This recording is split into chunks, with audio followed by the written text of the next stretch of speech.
హైదరాబాద్ ప్రజాభవన్ ఎదుట ఓ మహిళ న్యాయ పోరాటానికి దిగింది. మణికొండ శివాజీనగర్ కాలనీకి చెందిన సుధారాణి అనే వివాహిత అత్త వేధింపులు భరించలేకపోతున్నారంటూ ధర్నా నిర్వహించింది.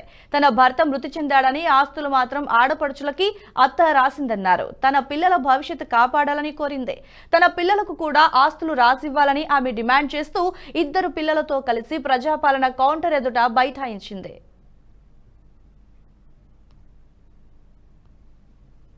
ఇల్లు ₹1 కోటి అమ్మకానికి పెట్టారు. ఏ రకంగా అమ్ముతారు? తాతల నాటి ఇల్లు అమ్మనికి ఏం రైట్స్ ఉన్నాయి మీకు? నువ్వెవతివే అనే అంటది మా అత్త. ఎవరిని ఇంటి కోడల్ని కాదా, నీ కొడుకు పెళ్ళాన్ని కాదా? మాటకు ముందు వెళ్ళిపో అంటే నువ్వు కూడా ఒకప్పుడు ఈ ఇంటికి నేనైతే ఎట్లయితే కోడల్లో నువ్వు కూడా ఇంటి కోడల్వే. నీకెంత అయితే హక్కు రైట్స్ ఉన్నాయో ఇంటి కోడలుగా నాకు కూడా అంతే హక్కు ఉంది, నాకు కూడా అదే రైట్స్ ఉన్నాయి. నువ్వెందుకు నన్ను ఊకే మాటకు ముందు వెళ్ళిపోవే అనేసి అంటావు ఇంట్లోకెంచి? నువ్వు మామని చేసుకొని ఇంటికి వచ్చినందుకే కదా ఇంటికి కోడలు అయినావు. నీకు ఒక్కదానికే ఉన్నాయా రైట్స్? నీ కొడుకుని పెళ్లి చేసుకొని నేను కూడా ఇంటికి వచ్చినా లేచిపోయి రాలేను కదా నీ కొడుకెంబడి నేను అవుననంగా 100 మందిని కూర్చునబెట్టి చూస్తే కట్టించుకునే కదా ఈ ఇంటికి వచ్చినా నేను. అండ్ ఇంకోటి సార్, నా పెళ్ళి అయినప్పుడు ఇప్పుడు నేను ఉంటున్న ఇల్లు ఏదైతుందో అది కట్టి లేకుండే. ఇప్పుడు మాడిల్లా మా అత్త ఉంటున్న ఇంట్లోకే నన్ను పెళ్లి చేసుకొని తీసుకొచ్చిర్రు. ఆ ఇంట్లోనే నాకు పెద్ద పాప పుట్టింది, మా బాబు పుట్టిండు. మా బాబు పుట్టినాక నా పెళ్ళి అయినాక ఒక 7 సంవత్సరాలకు పక్కన ఇల్లు కట్టిండు మా ఆయన.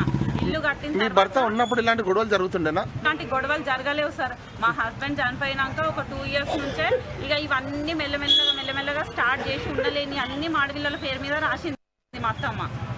మా చిన్నాడిళ్ళ సపోర్ట్ ఉంటుంది ఆమెకు బాగా. ఆమె కొంచెం చదువుకుంది.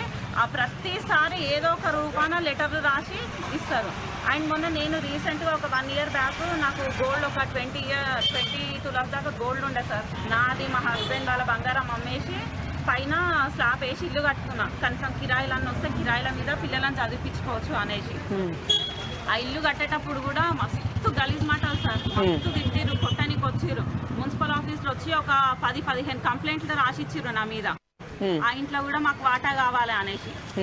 ఇప్పుడు నిన్ననేమో కిరాయిలను అందరినీ కాల్ చేపి మేము వచ్చి ఉంటాం, నువ్వు ఒక్కదాని పెట్లుంటావే ఇంట్లో అనేసి అంటారు.